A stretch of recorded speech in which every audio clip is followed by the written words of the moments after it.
You are listening to the Horse Radio Network, part of the Equine Network family.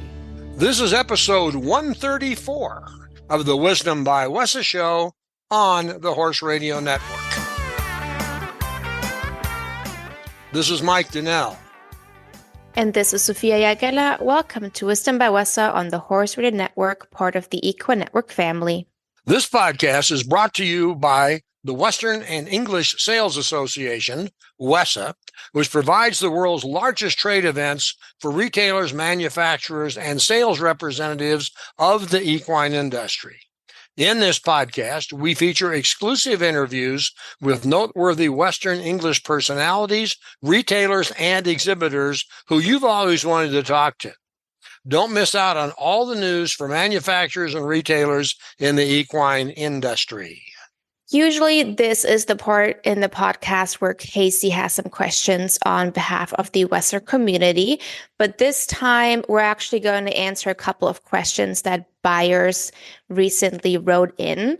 So number one is, what essential steps should new buyers take to get ready for the WESA trade show?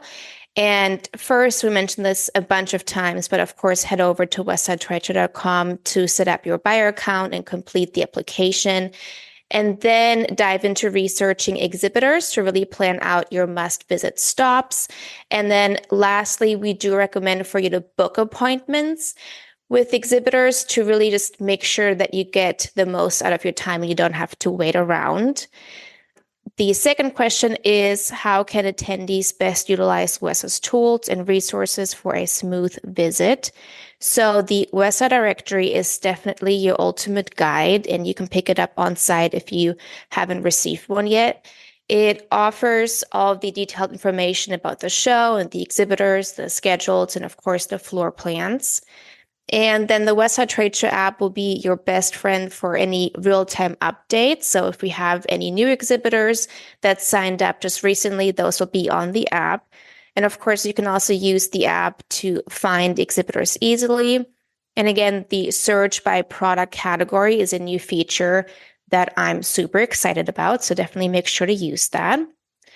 And so we've addressed these questions and some additional ones that we recently got in a buyer guide exclusive to the Retail Roundup. So join the WESA Facebook group to learn more and get some additional content.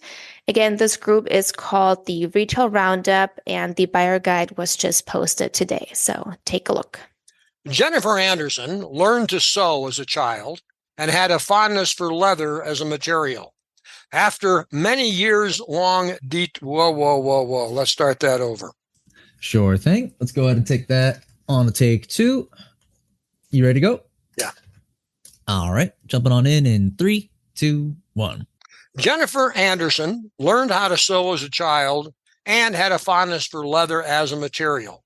After a multiple years-long detour into the beauty business, she and her husband moved to work at a guest ranch in Wyoming, and she found herself with time to make a career change. She began sewing leather bags and accessories, and Love Leather was born.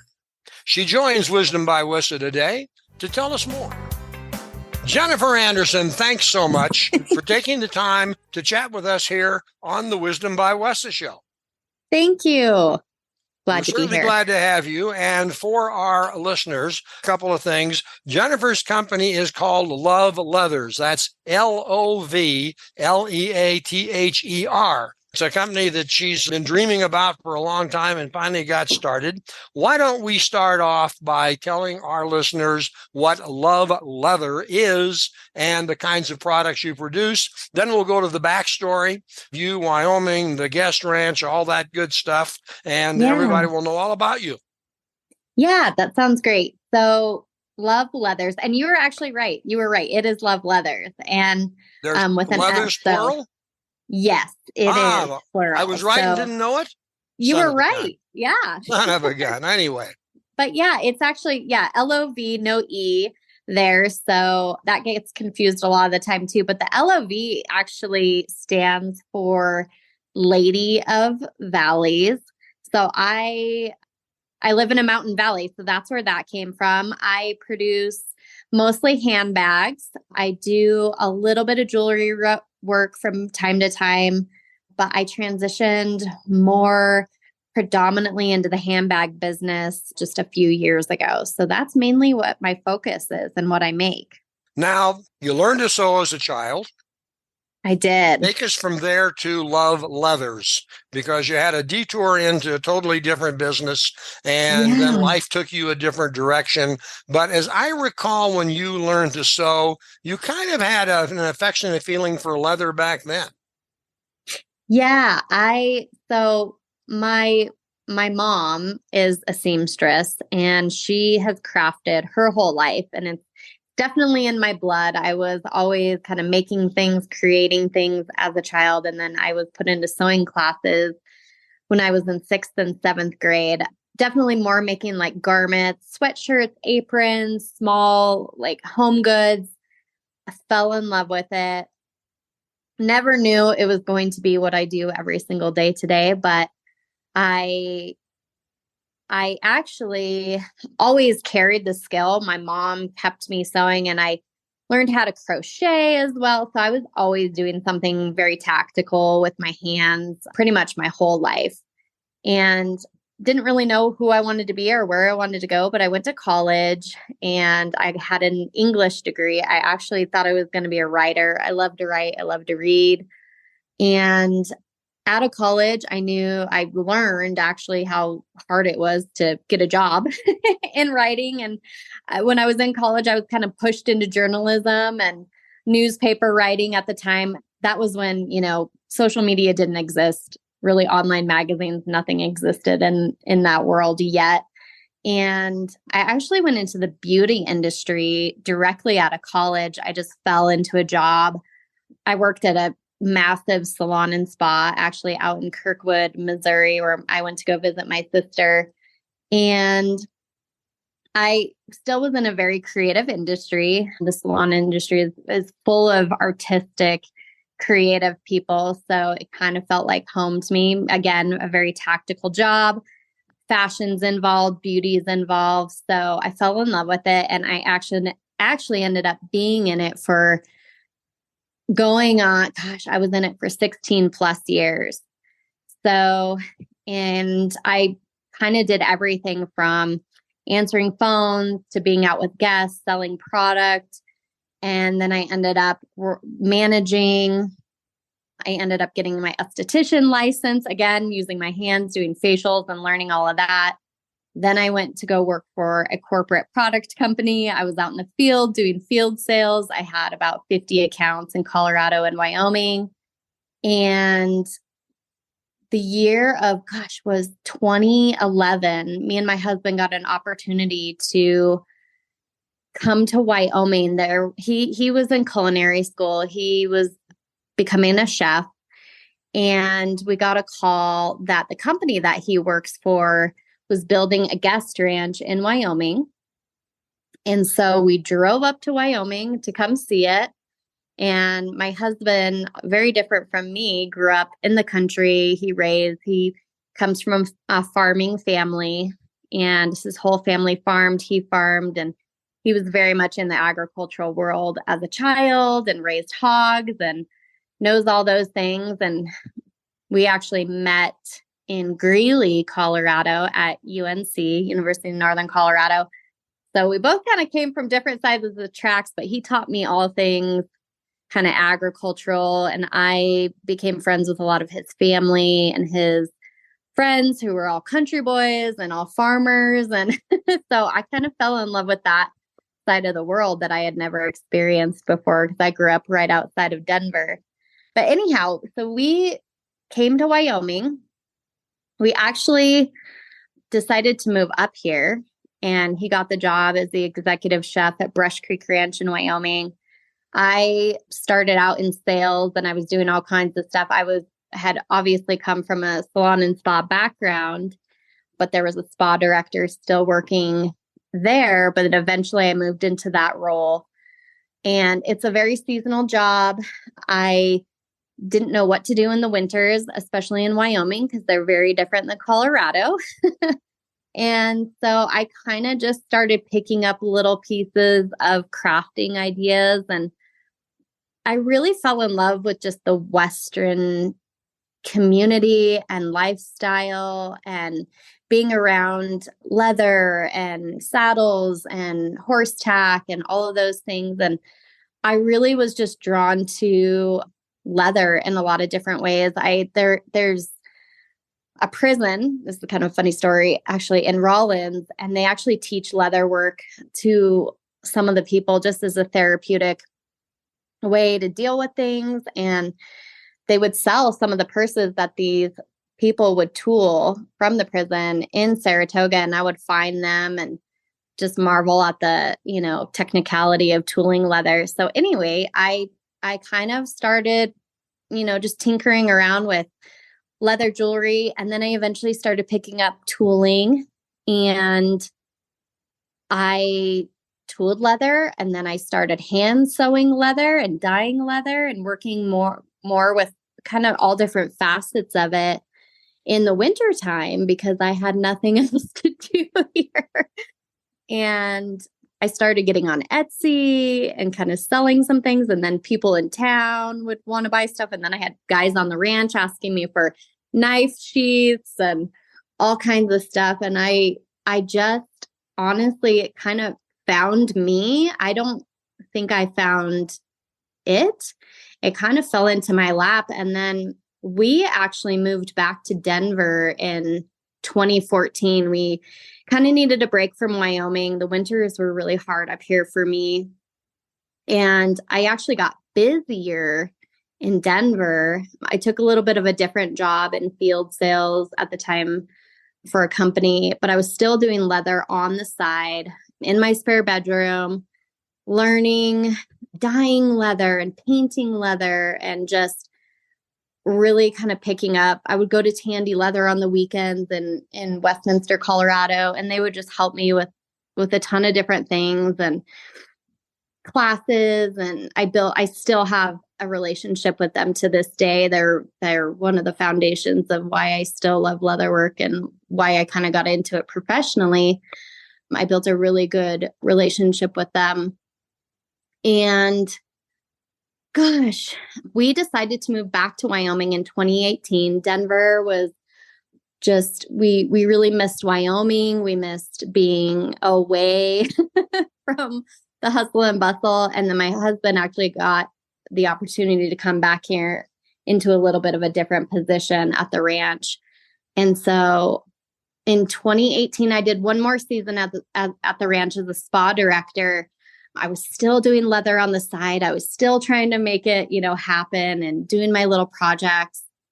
And then in 2019, I just got a big, slap upside the head or revelation, whatever you want to call it. And I just dove in full time, and I decided that it was time to take it to the next level.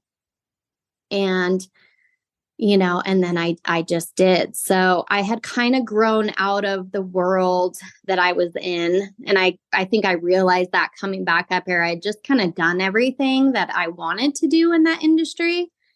And what fed me and what brought me joy was, it's just like I got off work and I wanted to, go make stuff with leather. And so in 2019, I went full time, and from there, I've just been steadily, doing it and growing my designs. And that's kind of leads me to this day and age. Well, and I think what's interesting is that you are both creating an idea for a product and then you're actually producing it. And there's got to be some satisfaction in that. You have to know an immense amount about leather. Kristen, where do you source your leather these days? I actually am part of the commercial division with Tandy Leather. So I work directly with a rep through Tandy Leather who I can text on a daily basis. So Tandy Leather has been one of my great partners. I've collaborated with them on a lot of different projects. I went down to Fort Worth and filmed with them, and we did a whole project together on a sewing machine that they were launching. And so they're one of my big vendors that I use. I also source from the Buckle Guy. They are out of more of the East Coast, like Ohio.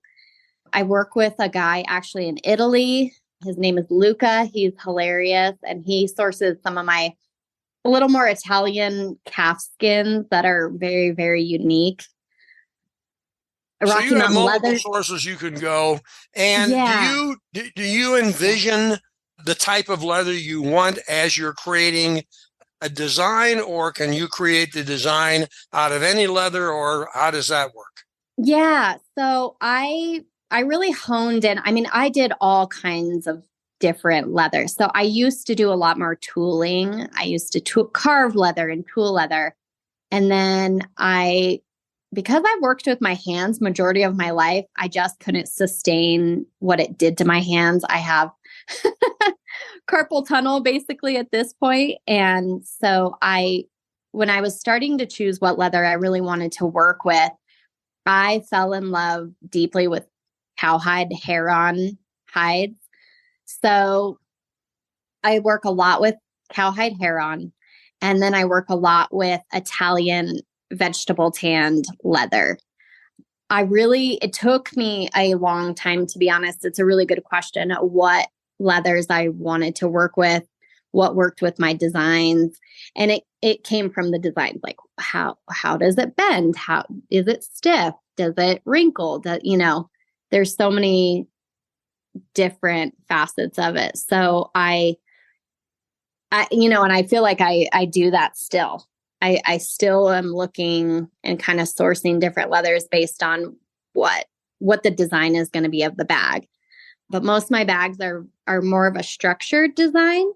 So they require a little bit more of a structured leather, if that makes sense.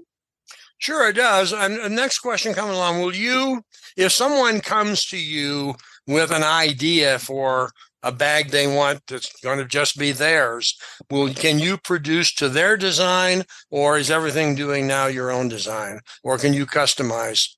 Yeah, that's a good question. I used to do a ton of custom. I think in the beginning, a lot of us as leather workers, we customize things, to what someone needs.